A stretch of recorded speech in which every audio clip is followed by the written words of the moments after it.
ఇప్పుడు నేను చెప్తున్నది కైలాసంలో శంకరుడు తన కొడుకు చెప్పాడులే, అది చెప్తున్నాను అన్నాడు. అంటే అన్నీ నేను చెప్తున్నాను అనుకుండా వాళ్ళ కొడుకు చెప్పిన కూడా చెప్తున్నాడు. ఎవరో కొడుకు? ఇప్పుడు జైగీషవ్యుడికి చెప్తున్నా ఆయన, స్కందుడు. ఆయనకి కైలాసే శంకర పుత్రం కదాచిత్ ఉపదిష్టవాన్ తదేవ ప్రవక్ష్యామి సావధానమనాశ్రును. మాటి మాటికి అంటున్నా అంటే నిరాకుడు సరిగ్గా వినట్లేదా, మనం వినమేమో అని అనుమానం. ఎందుకంటే సావధానం అనేది చాలా అవసరం అండి. ఒక చిన్న విషయం అవతల వాళ్ళు చెప్పినప్పుడే సావధానం లేకపోతే జారిపోతుంది. వంట వండేటప్పుడు ఏ పాళ్ళు ఎలా కలపాలో వాళ్ళు వర్ణిస్తూ ఉంటారు. ఒక్కడి సావధానం వినకపోతే అదే పాడవుతుంది, అవునా లేదా?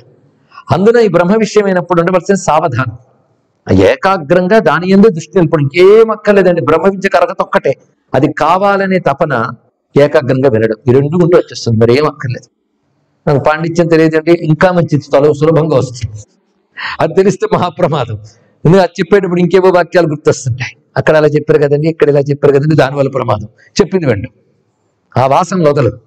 అందుకే ఇందాక చెప్పినట్లు ఏకాగ్రత, కావాలనే తపన, ఈ రెండూ ఉన్నవాడికి తప్పకుండా దొరుకుతుంది. ముందు నుంచి చెప్తున్నాం. ఇందులో ఆయన చెప్పిన మాటలు ఎవరు? శివుడు సుబ్రహ్మణ్యుడికి చెప్పాడు. అయం ప్రపంచో నాస్త్యేవా, అయం ప్రపంచ, అయం అంటే ఇది, ఈ ప్రపంచము నాస్త్యేవ లేనిది కదా అన్నాడు. ప్రపంచం లేదు, ఎందుకంటే అంత ఆత్మైనప్పుడు ప్రపంచం ఎక్కడుంది? నామరూపాత్మకమైన ప్రపంచాన్ని మినహాయిస్తేనే నామరూపాతీతమైన తత్వం తెలుస్తుంది. మరి నామరూపాలు కనబడుతున్నాయే, వ్యవహారంలో కనబడతాయి, పరమార్థంలో లేవు. చిత్ర ప్రపంచ ఇత్యాహు నాస్తి నాస్త్యేవ సర్వదా. ఇది పెద్ద ఉపమానాల దగ్గర వెళ్ళక్కర్లేదండి. ఉపమానాలు లేకపోతే విషయం అర్థం కాదు. ఉపమానాలు చెప్తూ ఉంటే విషయం విస్తారమే సమయం తీసుకుంటుంది. ఏం చేస్తాం? ఇంద్రజాలికుడు ఇంద్రజాలం చూపించాడు. ఇంద్రజాలం ఉందంటారో లేదంటారో చెప్పండి దయచేసి. ఉందా? ఇంద్రజాలమే చూస్తున్నంతసేపు ఇంద్రజాలం ఉంది, కానీ ఇంద్రజాలం లేనిది. ఆ స్టేజ్ మీద ఒక్కసారి అతను మనకు కనబడి లేని తుఫాను, లేని మెరుపులు, లేని అగ్నిగోళాలు చూపిస్తున్నాడు ఇంద్రజాలికుడు. టికెట్ కొనుక్కుని వెళ్ళారు, కూర్చున్నారు. ఇంద్రజాలం ఉందంటారు లేదంటారు. లేకపోతే టికెట్ ఎందుకు? ఉన్న కాడికి వెళ్ళి మెరుపుల దగ్గర, వర్షాల దగ్గర కూర్చుంటారా? అది కాదు. అంటే అది ఉన్నట్టు కనబడుతున్నా లేనిదని తెలుస్తుంది. అయితే అందులోనే తాదాత్మ్యం చెంది ఇంద్రజాలకుడు మర్చిపోయినవాడు భయపడిపోతాడు, వణుకుపోతాడు, తెలిసిపోతాడు కూడా. కొందరు ఇంద్రజాలం చూసి భలే చేసేడే అని ఇంద్రజాలాన్ని, ఇంద్రజాలకుడిని ఒకేసారి అభినందిస్తారు, అవునా లేదా? అభినందించేటప్పుడు ఒక తెలుస్తుంది, ఇంద్రజాలం లేదు, ఇంద్రజాలికుడు ఉన్నాడు. జగత్తు ఇంద్రజాలం, పరమాత్మ ఇంద్రజాలికుడు. ఇప్పుడు తెలుసుకోండి. లేదంటావేంటి అంటే ఇంద్రజాలం లేదంటామా, అలాగే జగత్తు కూడా. ఇది ఆలోచించుకుంటే చాలు. అక్కడ ప్రధాన ఇంద్రజాలికుడు. ఆహా, ఏ ఇంద్రజాలం అండి అంటే ఇంద్రజాలికుడు ప్రతిభ, పరమాత్మ యొక్క ప్రతిభ. సత్యం ఏది? ఇంద్రజాలమే ఇంద్రజాలికుడు. ఇంద్రజాలికుడే సత్యం, ఇంద్రజాలం సత్యం కాదు, అది వ్యవహారం, భ్రాంతి. అది ఆయన కల్పించగలిగాడు. జగత్తు కూడా అంతే, ఇది గ్రహించు. జగత్తు అదే సత్యమైతే అందరికి ఒకేలా కనబడాలి, ఒకేలా అనుభవాలు ఉంటాయి? లేవు. అందరిలో స్వానుభవ రూపంతో ఉన్నది ఒకటే, స్వాత్మయేవా, నేను నేననే స్ఫురణ అందరిలో సామాన్యమే. దానికి అంటించిన ట్యాగులు ఒక్కొక్కరికి తేడా. ఆ నేననేది బ్రహ్మము నుంచి వచ్చేటువంటి స్ఫురణ తప్ప ఈ ట్యాగుల వల్ల రావట్లేదు. ఇది తెలుసుకో. ఆ తెలుసుకుని వినాస్తి నాస్త్యేవ సర్వదా చిత్ర ప్రపంచ ఇత్యాహు. ఇది ఆశ్చర్యం. చిత్రం న ప్రపంచో న చిత్తాది నాహంకారో న జీవక. ఆఖరికి చిత్తము లేదు, అహంకారం లేదు. ఏమి చెప్తున్నాడు చూడండి, మనస్సు అనేది కూడా లేదు. ఇవన్నీ ఉన్నట్టున్నాయి. బ్రహ్మము తెలిసిన వాడికి ఇవేవీ లేవు. ఇక్కడ కేవలం బ్రహ్మమాత్రత్వాత్ నాస్తి నాస్త్యేవ సర్వదా. ఈ వాక్యంగాన్ని తగిలించకపోతే నాస్తి నాస్త్యేవ సర్వదా, నాస్తి లేదు లేదు లేదు అంటే ఏం తృప్తి? ఉన్నదేదో చెప్పాలి. అందుకే కేవలం బ్రహ్మమాత్రత్వాత్ అనే మాట చాలా గట్టిది. నాస్తి నాస్త్యేవ సర్వదా. శ్రవణం మననం నాస్తి నిధిధ్యాసన విభ్రమ. ఏం మాట్లాడండి ఇక్కడ? శ్రవణం లేదు, మననం లేదు, నిధిధ్యాసనం లేదు, పో అన్నాడు. మరి నిన్న ఏం చెప్పారు? శ్రవణం చేయాలి, మననం చేయాలి, నిధిధ్యాసనం చేయాలని. అవునా లేదా? అంటే సిద్ధావస్థకు వెళ్ళక శ్రవణం మన నిధిధ్యాసలు. అప్పుడంటే శ్రవణం లేదు, మనం లేదు. నేనే బ్రహ్మం తెలుసుకున్నాక మళ్ళీ వాక్యం ఏమిటి, శ్రవణం ఏమిటండి? ఇక్కడ ఇంటి దాకా కారులో వెళ్ళారు, ఇంట్లో కారు వెళ్తుందా చెప్పండి? ఇక్కడ ఇల్లు కారు కాదు, కానీ కారు లేకపోతే అక్కడ దగ్గర వెళ్ళలేక కూడా కారు వేసుకుని ఇంట్లో తిరుగుతాను, ఎంతో కృతజ్ఞత దాని మీద ఉంది అంటే ఎక్కడ అవుతుందని. ఇక్కడ అలాగే సాధన సిద్ధావస్థకు వెళ్ళి డ్రాప్ అయిపోతుంది, అంతే. ఇక్కడ గ్రహించు. అని ఆ స్థితిలో అసలు నీ స్వరూపం అది. ఈ శ్రవణాలు మన్నాలు సాధనాలే తప్ప అసలు కాదు. గరిట అన్నంలో తిప్పేవని గరిట తినవు కదా, తెలుసుకో. ఇక్కడ ఇవి అంతే, గ్రహించు. పరికరాలు మాత్రమే. అనుబంధ చతుష్కంచ సంబంధత్రయమేవచ కేవలం బ్రహ్మమాత్రత్వాత్ నాస్తి నాస్త్యేవ సర్వదా. అనుబంధ చతుష్టయం అంటారు. అనుబంధ చతుష్టయం అంటే ఒక శాస్త్రానికి 4 అనుబంధాలు ఉంటాయి. విషయం ఏమిటి, అధికారములు, ప్రయోజనం ఏమిటి, ఎలా గ్రహించాలి, ఈ 4 అనుబంధములు ఉంటాయి. అవి నాకు లేవు అన్నాడు. ఎప్పుడు? బ్రహ్మానుభూతిలో. ఆ స్థితి నుంచి మాట్లాడుతున్నాడంటే బ్రహ్మానుభూతి ఎంత బాగుందండి. బ్రహ్మము తప్ప మరి ఏది లేదు అక్కడ. అంత శుద్ధమైనటువంటి ఏక వస్తువుని అనుభవిస్తున్నాడు. సంబంధత్రయమేవచ, సంబంధం, ప్రతి సంబంధం అంటే ధ్యానధ్యాతృధ్యేయములే సంబంధములు. దేని ధ్యానిస్తున్నా, ఎవడు ధ్యానిస్తున్నాడు, ధ్యానం అంటే ఏమిటి? ఈ సంబంధత్రయం లేనివాడు. అదేవిధంగా గంగా గయా తథా సేతువ్రతం వా నన్యదస్తి. గంగ లేదు, నదుల్లో, తీర్థాల్లో, స్నానాల్లో, వ్రతాల్లో పో అన్నాడు ఇక్కడ. చూసారా? మరి స్నానం చేయండి, దేవుణ్ణి ప్రార్థించినవన్నీ చెప్పారు. అంటే ఇందాక చెప్పాడు సాధన దశలు. న మోక్షోస్తి నబంధోస్తి నవార్తావసరస్తి ఇహన్నాస్తి పరన్నాస్తి. ఇహం లేదు పరం లేదు పో అన్నాడు. అంతా బ్రహ్మమైనప్పుడు ఇహం ఏంటి, పరం ఏంటి? ఈ లోకం లేకపోతే ఆ లోకం, ఆ లోకం లేకపోతే ఈ లోకం.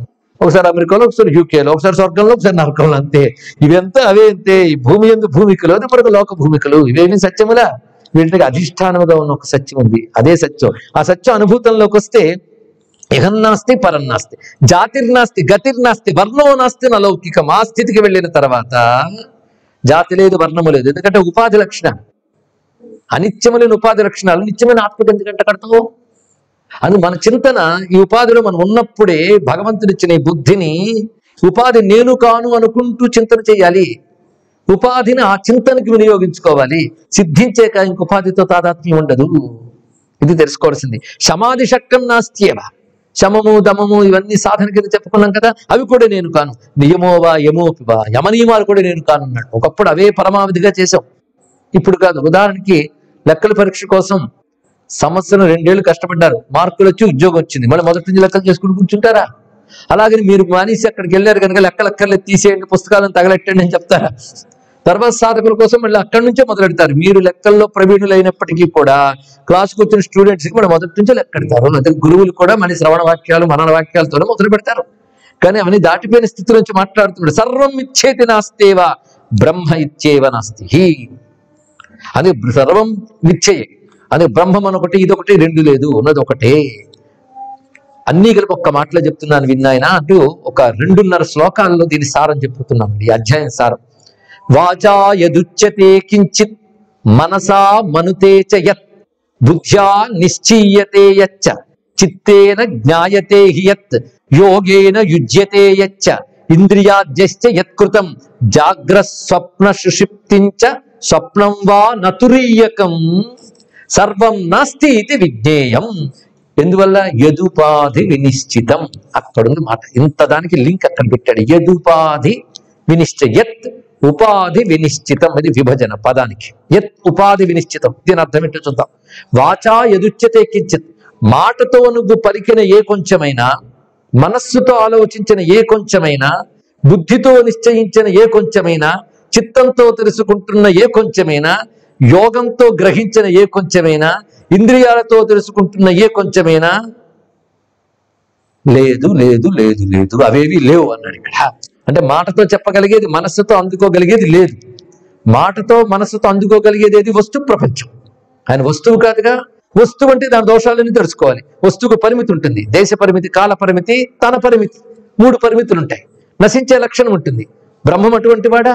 దేశకాల పరిమితుల్లో వస్తు పరిమితి లేదు. అటువంటిప్పుడు బుద్ధి, మనస్సు వస్తువుని తప్ప మనం తెలుసుకోలేదే.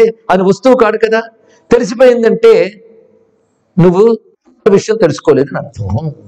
మాటతో బ్రహ్మమును వర్ణించగలిగేవా? వర్ణించలేవు. కనుక చెప్పు బ్రహ్మం గురించి అంటే ఇది అని చెప్పలేనిది బ్రహ్మము అని మాత్రమే చెప్పగలంట. ఆ మధ్య వాడు గాడ్ పార్టికల్ మీద కోట్లు తగలెట్టారు.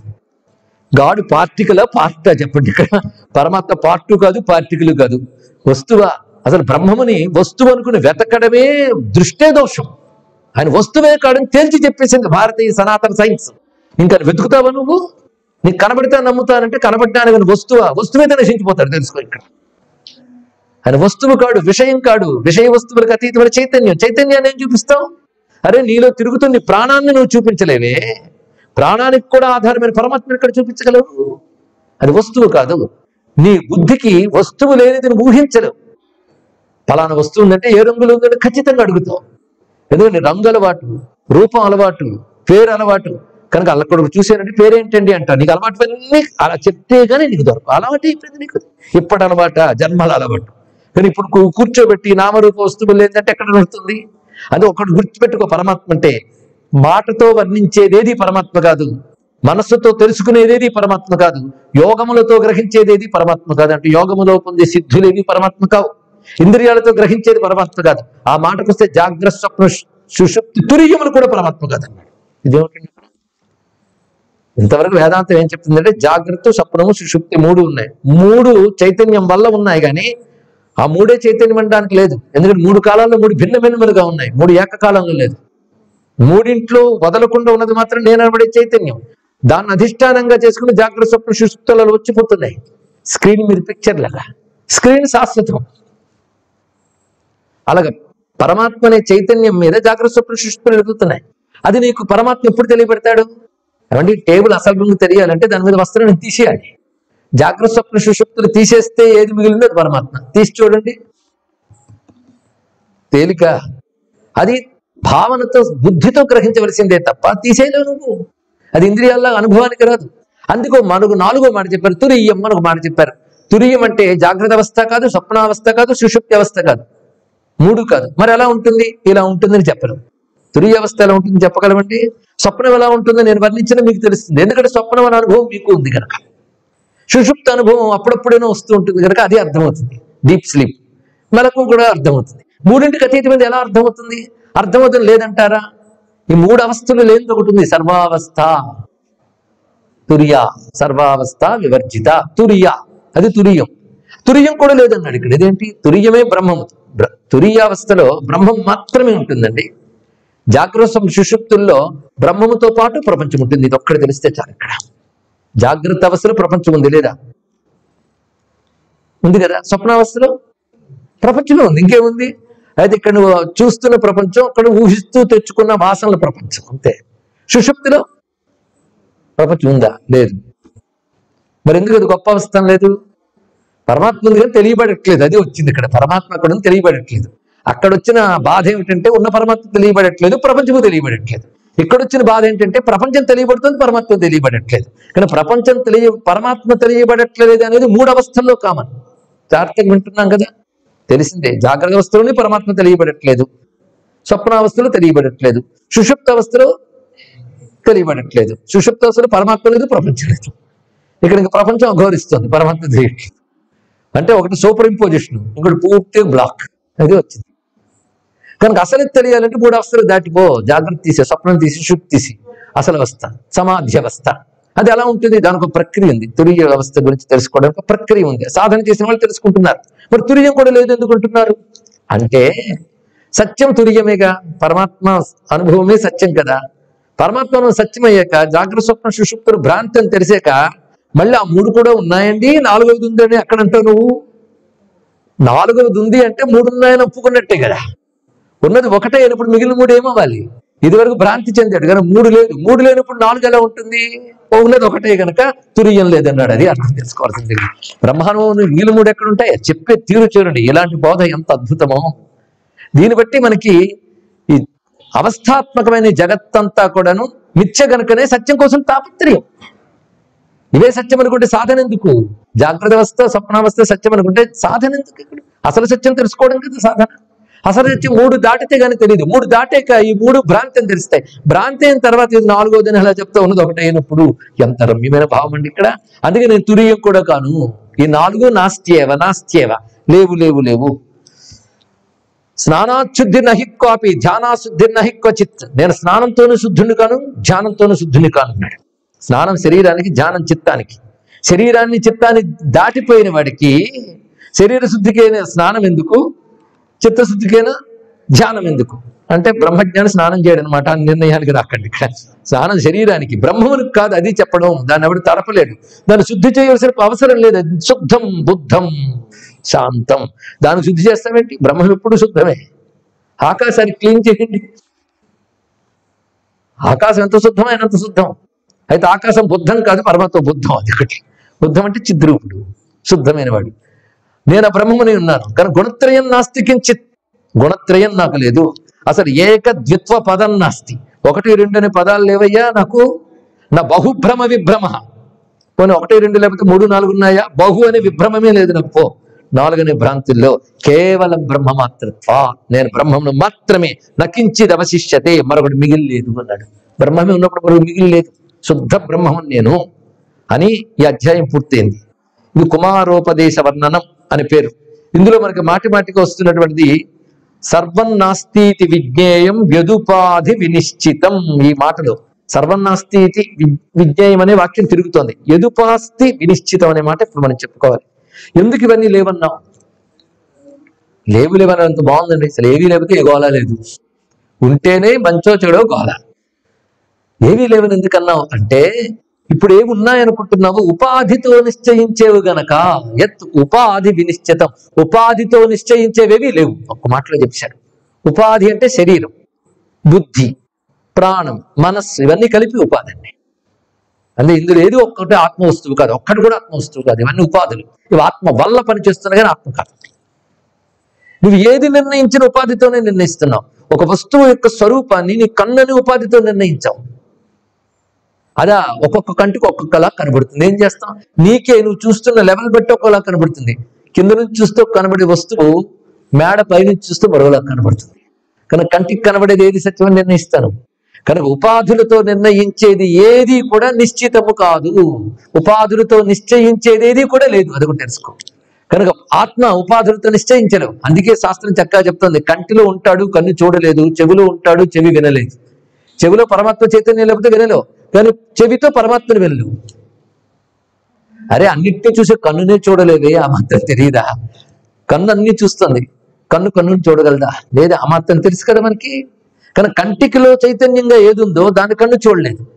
అంతెందుకు, వేదమే చెప్తుంది, భూమిలో పరమాత్మ ఉంటాడు, భూమి తెలుసుకోలేదు, నీటిలో పరమాత్మ ఉంటాడు, నీకు తెలుసుకోలేదు. అంటే పంచభూతాలు కానీ తెలియబడ్డావు. ఆయన లేకపోతే పంచభూతాలు లేవు. కనుక ఆయన ఉనికి లేకపోతే మనం లేవు. ఇవి లేకపోయినా ఆయన ఉనికి ఉంది. ఎందుకంటే ఉనికే ఆయన.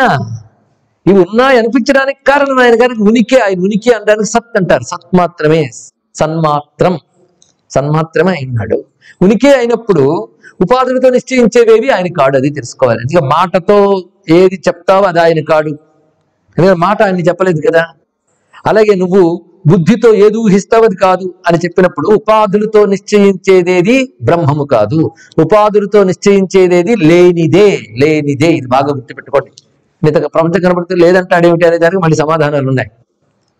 కళలో బోళ్ళు చూస్తుంటారు మీరు, అవి ఉన్నాయో లేవా? లేవన్న విషయం ఎప్పుడు చెప్తారు? మెలకువచ్చుకు చెప్తున్నారు. అప్పుడు చెప్పండి.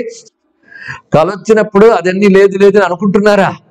అక్కడ అన్నీ ఉన్నాయని అనిపిస్తుంది కదా. కానీ కళలో కంటున్నంతసేపు అది ఉన్నాయనే విషయం ఎలా తెలుస్తూ ఉంటుందో, మెలకు వచ్చిన తర్వాత అవి లేవనుకుంటున్నాం. అలాగే బ్రహ్మజ్ఞానం వచ్చిన తర్వాతే జాగ్రత్త అవస్థలో ఉపాధులతో తెలుసుకునేవి లేనివే, ఉన్నది ఒకటే సత్యమని తెలుస్తుంది. ఇది గ్రహించు. ఇంత చక్కగా యదుపాధి వినిశ్చితం అనే మాట చక్కగా చెప్తూ, కేవలం బ్రహ్మమాత్రత్వాత్ నకించిద్ అవశిష్యతే. మొత్తం ఇప్పుడు ఎన్ని శ్లోకాలు చెప్పుకున్నాను తెలుసా? 55 శ్లోకాలు చెప్పాను. 55 శ్లోకాల సారం మొత్తం వాక్యంలోకి వచ్చేసాయి. ఇందులో త్వం బ్రహ్మాసిన సంశయ ఒకటి, నాస్తి నాస్త్యేవ సర్వదా ఈ 2 వాక్యములు. ఎందుకు లేదంటున్నావంటే యదుపాధి వినిశ్చితం, ఉపాధులతో నిశ్చయించినవి లేనివి కనుక ఇవన్నీ లేదంటున్నావు. మరి పరమాత్మ ఉపాధితో నిశ్చయింపబడదని, ఉపాధులకు అతీతమైనది మాత్రమే అని చెప్తూ చివరికి శ్లోకం, ప్రతిదానిలో చివరికి శివస్థుతి రూపంలో ఒక శ్లోకం ఉంటుంది అని చెప్పుకున్నాం. అది చెప్తున్నాడు. వారాస్యంబుని బుద్భుదా ఇవ ఘనానందాంబుదావప్యుమా కాంతేనంత జగద్గతం సురనరం జాతంచ తిర్యం ముహు భూతం చాపి భవిష్యతి ప్రతిభవం మాయామయం చోర్మిజం సమ్యం మామనుపశ్యతామనుభవై నాస్త్యేవ తేషాం భవః. ఇది మామూలుగా చెప్పే శ్లోకం అనడానికి లేదు. ఇంతవరకు మీరు దాన్ని సారం అక్కడ పెట్టండి. అసలు ఇవన్నీ గుదిగుర్చి ఒక దగ్గర తెచ్చుకుని శివస్థుతిలో చదువుకోవచ్చు. వారాశంభుని బుద్బుదాయివా, ఇది మన అనేక మంది చెప్పిన ఉపమానమే. సముద్ర జలముల యందు బుడగలు, అలలు, కెరటాలు, తరంగాలు ఎలాంటివో ఒకే పరమాత్మ యందు మానవులు, దేవతలు, తిరియక్కులు, పంచభూతాలు అనబడేటటువంటి ప్రపంచం కూడా అలాంటిదే. ఈ ఉపమానం ఎంతో చక్కటి ఉపమానం అండి. ఈ ఉపమానం గొప్పది కనుకనే శంకర భగవత్పాదుల వారు వేదాంతం చెప్పడానికి చక్కగా తీసుకున్నారు. అయితే ముందే మనం చెప్పుకున్న ఉపమానం సాక్షాత్ ఉపదేశం కాదు, ఉపదేశం అర్థం చేసుకోవడానికి పనికొస్తుంది. అది ఏకదేశ గ్రాహ్యం అంటారు ఉపమానాన్ని. అక్కడికక్కడే ఇంకో ఉపమానాన్ని సాగదీయకూడదు, అక్కడ అర్థం చేసుకోవడానికి చెప్తున్నాడు. నేను బ్రహ్మము వస్తువు కాదు కనుక వస్తువులు అలవాటైన మనకి బ్రహ్మం అర్థం కావాలంటే వస్తువులతోనే ఉపమానం చెప్పాలి కనుక చెప్పేదే కానీ ఉపమానం ఏకదేశగ్రాహ్యం. అర్థం చేసుకోవడానికి చెప్తున్నాం. నేను అర్థం గురించి గోడ గురించి మీరు ఆనందించి అక్కడ తెలియాలి. కానీ అర్థం ఎక్కడి నుంచి వచ్చింది, గోడ ఎక్కడ పీకలాడకూడదు, అక్కడగా తెలుసుకోవాల్సి. అలాగే ఇక్కడ కూడా ఈ శ్లోకం ఎంత గొప్పది అంటే, ఒకే శివుడు ఉన్నాడు, ఆయన ఎందు తరంగాల్లో ప్రపంచం ఉంది. అంటే ప్రపంచంలో ఎన్నున్నాయి, సముద్రంలో తరంగాలు ఎన్నున్నాయి చెప్పు? అన్నున్నాయి ఆయన ఎందు. అదొక్కడి చాలు మొత్తం అద్వైత సిద్ధించడానికి. అయితే ఈ పెద్ద సబ్జెక్ట్ కాదు. ఇదివరకు ఎన్ని తరంగాలు వచ్చాయో లెక్క నీకు అనవసరం. ఇప్పుడున్నాయి కదా, ఇంకా తర్వాత రావా, వస్తాయి.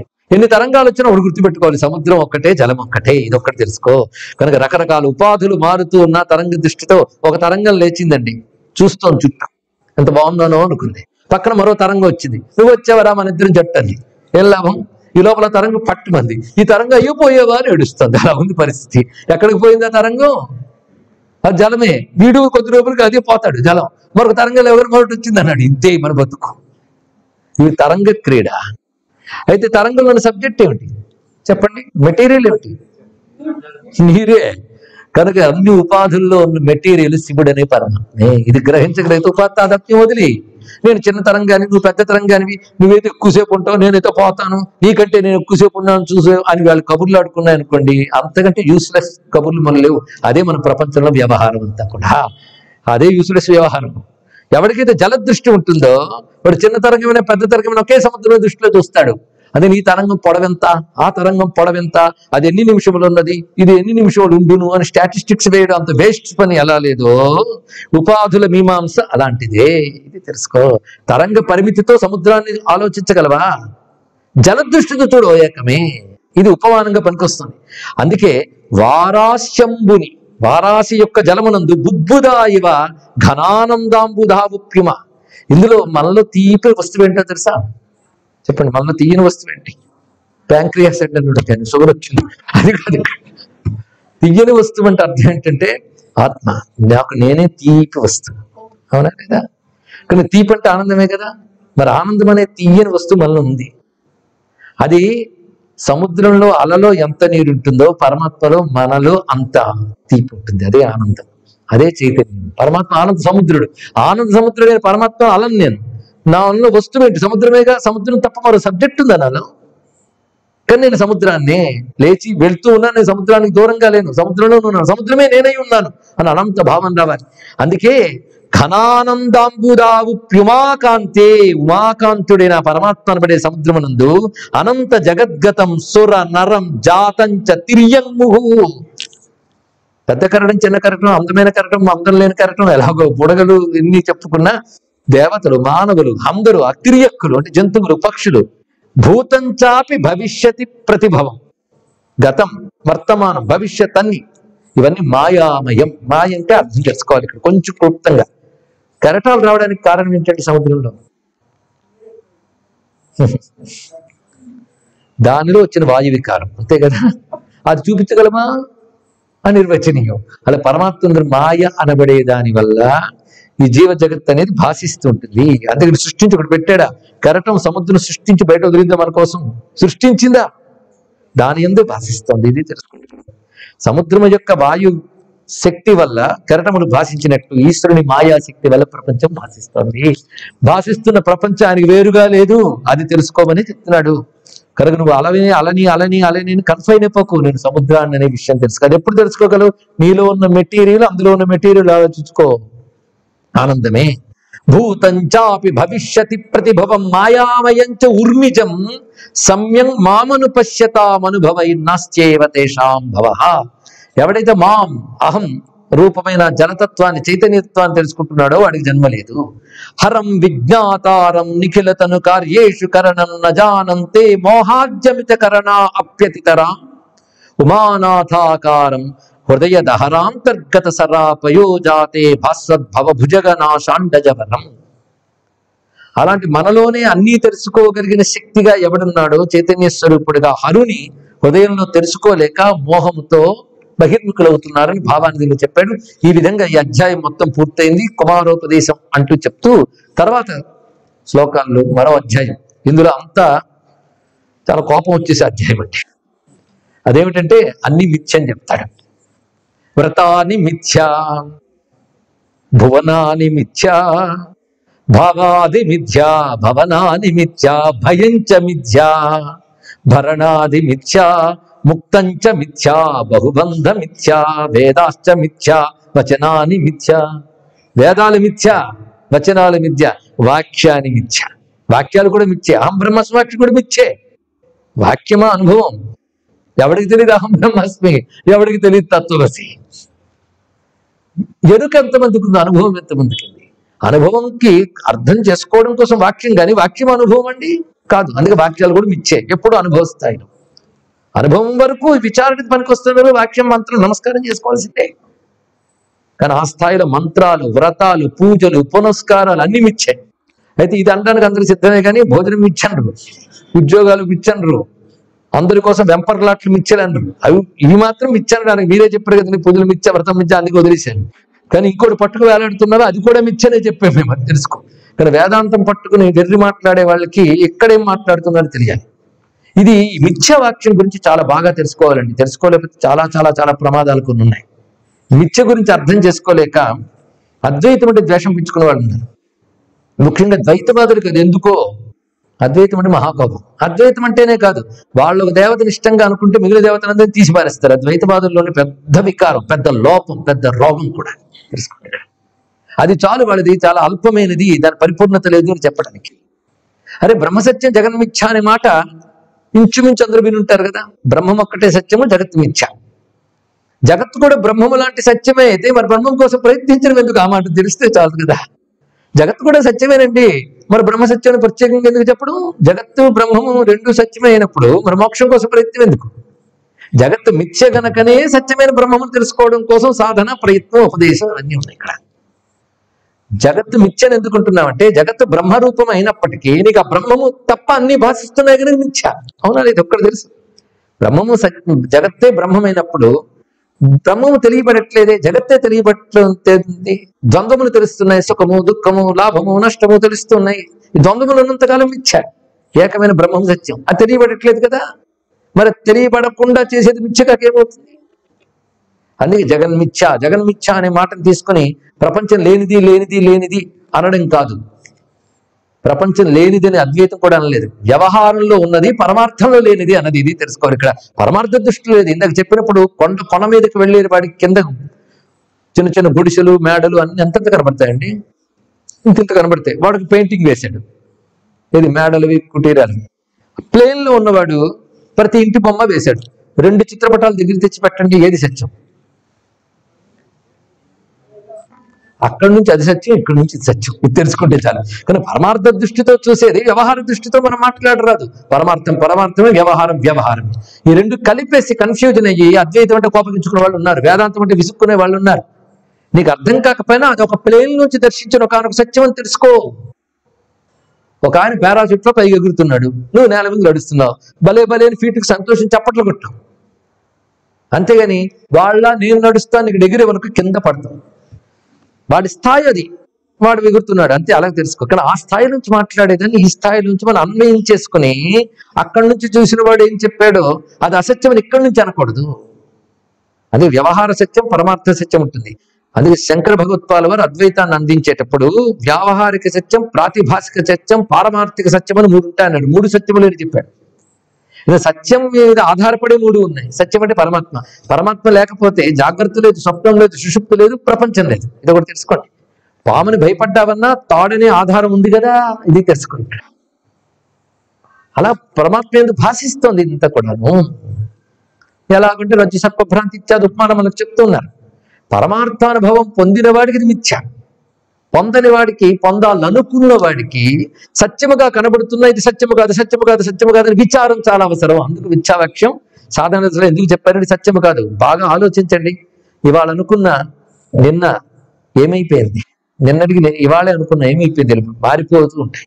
పరమాత్మ మారడు కనుక పరిణామం లేనటువంటి పరమాత్మకి పరిణామం ఉన్న ప్రపంచము రెండు ఒకేలాంటి సత్యాలు ఎలా ఉంటాయి? ఇది అర్థం చేసుకోవాలి. కానీ పారమార్థికంగా ఇది అసత్యం.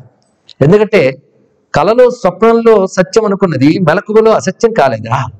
అలాగే పారమార్థికమైనటువంటి ఒకనొక సత్యం అనుభవిస్తున్నప్పుడు వ్యవహారం మిథ్యయే. వ్యవహారం మిథ్య, ఎందుకంటే గిదమిథ్యమైన రూపం లేదు. ఒకటి కనిపించే ఒక వస్తువు ఇంకొకలా కనబడుతుంది కనుక వ్యవహారం అంతా మిథ్య. మనం ఒక భావంతో బతికేస్తున్నాం. ఒకడి మీద రాగం, ఒకడి మీద ద్వేషం, రాగంతో ఉన్నప్పుడు సంతోషం, ద్వేషంతో ఉన్నప్పుడు కోపం, ఇంకోటి మీద దుఃఖం, ఇలాగా ఒక్కొక్క వస్తువు భావాలు మారుతున్నాయి. అలా ప్రపంచాన్ని మనం భావంతో పట్టుకుని బతికిస్తున్నాం.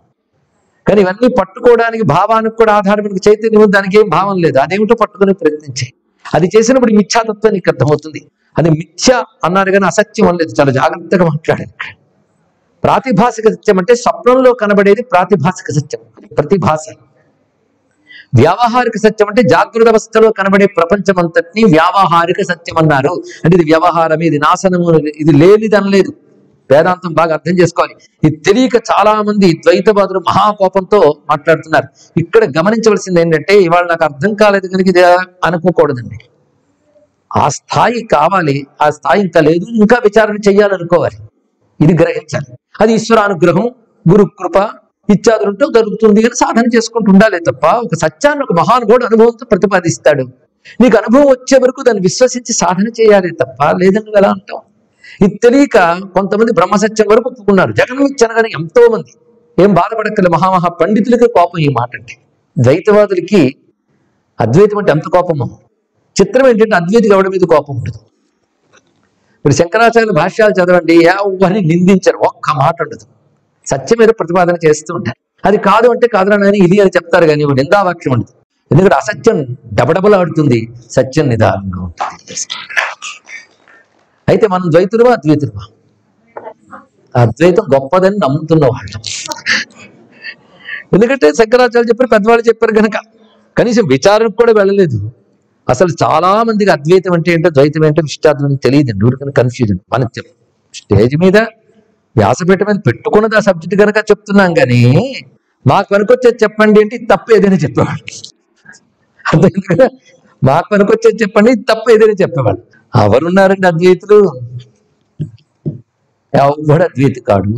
1,000,000 దొరికినా చాలు, వాడి పాదాలు కడిగి నీళ్లు జల్లుకుంటే దాన్ని నిర్మిపుతాం. అద్వైతం పారమార్థిక సత్యం. పరమార్థం అందరికీ తెలియదు. తెలిసిన వాడు మనలో మసలుడు మనం గుర్తించలేము. బాగా గుర్తించుకోండి, వాడు మళ్ళాటి వాడు అనుకుంటాం. ఇది గ్రహించవలసింది. వ్యవహారంలో అందరం ద్వైతులమే. ద్వైతం వ్యవహారంలో ద్వైతం, పరమార్థంలో అద్వైతం. ఇది తెలుసుకోవాలి. ఇక్కడ పరమార్థం పరమసత్యమంగా దాన్ని గౌరవిస్తూ బతికేస్తూ ఉన్నాం. మనం ద్వైతంతోనే బతుకుతున్నాం. ఎవడో ఒకడు ఆ పరమార్థ సత్యం తెలుసుకొని చచ్చిపోతాం ఏంటి, కానీ తెలుసుకుందామని ప్రయత్నిస్తారు, గురువు దగ్గరికి చేరతారు. ఒక్క పూటతో తెలిసేది కాదు, సాధన చేస్తూ ఉంటారు. తదేవ బ్రహ్మాభ్యాసం. అదే వింటారు, అదే ఆలోచిస్తారు, అదే చింతన చేస్తారు. మాటి మాటికి ద్వైత ప్రపంచం అలవాటైపోయింది కనుక దీని విషయం ఏదో వచ్చి కమ్మేస్తుంటుంది. మళ్ళీ గురువు సహాయంతో తొలగించుకుంటూ అంత సాధన చేస్తే వస్తుంది. అందుకే ఇది తప్ప ఇంకేదైనా ఇస్తాను కోరుకున్నాడు యముడు. ఎవరిని? నచికేతుడిని. అది తప్ప ఇంకేదైనా, అది తప్ప ఇంకేది, నాకు అదే కావాలన్నాడు. ఎందుకు గట్టి పట్టండి. ఆయన చూపించిన అట్రాక్షన్స్ ఉన్నాయే, అందులో ఒక్కడు చూపిస్తే చాలు. సరే, ఆ విద్య కలది ఇచ్చి పట్టుకుపోతానంటాం మనం. అన్ని చూపించాడు. నీకు బోళ్ళంతా ఆయువు ఇస్తాను, భూమి యందు సర్వ సంపదలు ఇస్తాను, రోగం లేని స్థితి ఇస్తాను, అడుకున్న సుఖాలు నీకు వచ్చేటట్టు చేస్తాను. అది కాదంటావా, ఇదిగో స్వర్గాది లోకాలు ఆ లైన్లో ఉన్నాయో అవన్నీ నీకు ఇచ్చేస్తాను. అవి కోరుకోగాని నువ్వు బ్రహ్మ విద్య అడిగావు, అది వద్దునన్నాడు. ఇందులో ఏ ఒక్కటి ఆఫర్ చేసినా బ్రహ్మ విద్య వాడు దేవుడు ముందు ఇచ్చేయని మనకి ఇంటికి వెళ్ళిపోవని చెప్పండి. ఇక్కడ అవునా లేదు చెప్పండి. ఇప్పుడే మనం ఇక్కడే ఉన్నాం, సెల్ ఫోన్ వచ్చింది. చాలా మంది ఆపేయమన్నారు కనుక సైలెంట్లో పెడతారు, కానీ ఆపేస్తారా? మధ్యలో ఇలా చూస్తారు పక్కకి. దానికి ఉచితమైన సీట్లలో కూర్చుని అందులో వస్తుంది, ఈ క్షణం మీరు వస్తే మీకు ఇవ్వాల్సిన ₹1,00,000 నేను ఇస్తానంట. అప్పుడు ఏం చేస్తారు చెప్పండి. ఇక్కడ మరి నచికేతుడికి ఇలాంటి ఆఫర్ ఆయన ఇచ్చాడు. ప్రవచనం కాకపోతే యూట్యూబ్లో వినొచ్చు, ₹1,00,000 వస్తాయి, వెళ్ళిపోతామని చెప్పండి. నేను ఎంత తేలికండి వేదాంత విద్య అంటే. మళ్ళీ అర్థం కాదు, మొహంలో పెట్టడం, కోపం ఏంటి అలా చెప్పేవారు. ఇది విషయం నాకు కనబడుతుంటాయి రెండు రకరకాల వదనాలు. అందుకే చెప్తుంటా. ఇక్కడ నీకు అర్థం కాకపోతే బ్రహ్మ విద్య వేస్టేనా? అయ్యో సిగ్గుపడారు, అర్థం కాలేదు, ఇంటికి ఎంత వయసు కూడా అని పట్టుకోవాలి. అవునా లేదా అండి? ఇక్కడ చెప్పేవాడి మీద కోపంగా చూస్తే ఎక్కడ బాబు, అరే తెలుసుకోలేకపోయినాయి, అంత పేరుకుపోయిందా అని బాధపడారు కదా. నచికేతుడికి అంత ఆఫర్ చేస్తే ఆయన ఏమన్నాడు? ఇవేవి కాదన్నాడు. ఎందుకంటే ఇవన్నీ అది ఇవ్వను, ఇంకేమైనా ఇస్తానంటే వీటికంటే అది గొప్పదనే కదా, అదే ఇవ్వన్నాడు. ఏం తెలియని వాడు ఇక్కడ. అప్పుడు ఆయన అంటాడు, అంత తేలిక కాదని అక్షరశధార అన్నాడు. కత్తివాదల మీద నడక. అరే ద్వైత ప్రపంచం ఇంత అలవాటైపోయి, అనాత్మ ప్రపంచం అలవాటైపోయి, శుద్ధమైన ఆత్మీయని స్వరూపం అంటే అది వస్తువు కాదే. ఎలా పట్టుకోగలం? కష్టమే. కానీ సత్యం కదా, తెలుసుకునే ప్రయత్నం చేయండి ఇక్కడ. అందుకు అంత క్లిష్టం.